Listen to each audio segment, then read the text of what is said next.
എല്ലാവർക്കും നമസ്കാരം. World cup football match start ചെയ്തു. 2026 ഇന്ത്യക്ക് പ്രാതിനിധ്യം ഒന്നുമില്ല, രാജ്യത്തിൻ്റെ പേരിലുള്ള പ്രാതിനിധ്യം ഒന്നുമില്ല. എന്നാൽ ഒരു ഇന്ത്യക്കാരൻ ഖത്തർ ടീമിൽ കളിക്കുന്നു എന്നുള്ള ഒരു പ്രത്യേകതയുണ്ട്. അദ്ദേഹം ഒരു മലയാളി കൂടിയാണ്. അതിൽ നമ്മൾക്ക് കുറച്ച് കൂടുതൽ അഭിമാനിക്കാം മലയാളികൾക്ക്. ഇന്ത്യയുടെ പ്രാതിനിധ്യം ഒരിക്കൽ ഉണ്ടാവേണ്ടതായിരുന്നു. 1950 നമ്മൾ ഇന്ത്യൻ ടീം ക്വാളിഫൈ ചെയ്തതാണ്.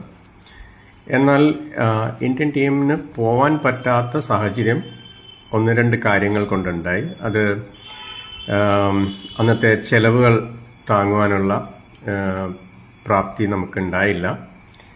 പിന്നെ അതിനുവേണ്ടി തയ്യാറെടുപ്പുകൾ, പ്രാക്ടീസ് പോലെയുള്ള തയ്യാറെടുപ്പുകൾ നമ്മൾക്കുണ്ടായില്ല.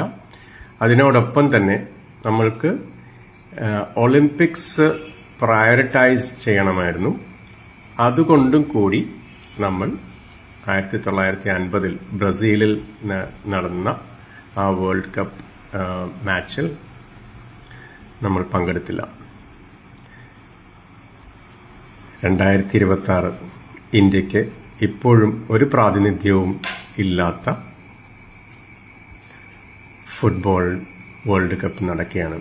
നമ്മൾ ഇപ്പോഴും മറ്റ് രാജ്യങ്ങളെ പ്രോത്സാഹിപ്പിക്കുന്ന തിരക്കിലാണ്. അവർക്ക് വേണ്ടി വഴക്കുകൂടുകയും അവിടുത്തെ കളിക്കാരുടെ പേരിൽ അഭിമാനം കൊള്ളുകയും ഒക്കെ ചെയ്യുന്ന നമ്മൾ വളരെ വിശാല മനസ്കരാണ് ഇപ്പോഴും. നന്ദി, നമസ്കാരം.